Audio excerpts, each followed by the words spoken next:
चित्रकूट का वन, कुटिया के बाहर राम बैठे हैं। दूर से भरत नंगे पांव जटाधारी अवस्था में आते हैं। आंखों में आंसू, हृदय में पश्चाताप। भरत दूर से ही रोते हुए, भैया राम, दौड़कर आते हैं और चरणों में गिर जाते हैं। मुझे क्षमा कर दीजिए भैया, मैं ही इस पाप का कारण हूँ। मेरे कारण आपको वनवास मिला, मेरे कारण पिता का देहांत हुआ। राम घबराकर भरत को उठाते हुए, नहीं भरत, ऐसा मत कहो, तुम निर्दोष हो। इसमें तुम्हारा कोई दोष नहीं, यह सब विधि का विधान है। भरत सिसकते हुए, भैया, अयोध्या आपके बिना श्मशान बन गई है। माँ कौशल्या निरंतर रोती रहती हैं। प्रजा दिन रात आपकी प्रतीक्षा करती है। कृपा कर वापस चलिए।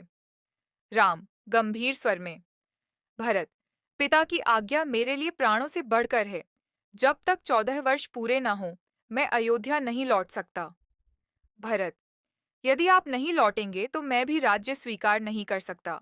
मैं न राजा हूं न बनूंगा। आपके बिना यह सिंहासन मुझे जलता हुआ प्रतीत होता है।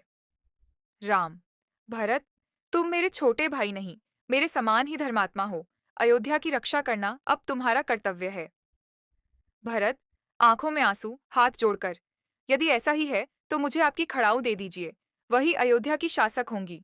मैं उन्हें सिंहासन पर रखकर दास की भांति राज्य चलाऊंगा। राम की आंखें भर आती हैं। राम, भरत, तुम्हारा त्याग और प्रेम संसार में अद्वितीय है। मुझे तुम पर गर्व है। भरत खड़ाऊ सिर पर रखकर, भैया, मैं आपके चरणों की धूल भी बनने योग्य नहीं हूं। जब तक आप लौटेंगे मैं तपस्वी जीवन जीऊंगा। राम, भरत, धर्म की रक्षा तुम्हारे हाथों में है। मैं निश्चिंत होकर वन में रह सकूंगा। दोनों भाई एक दूसरे से लिपट जाते हैं।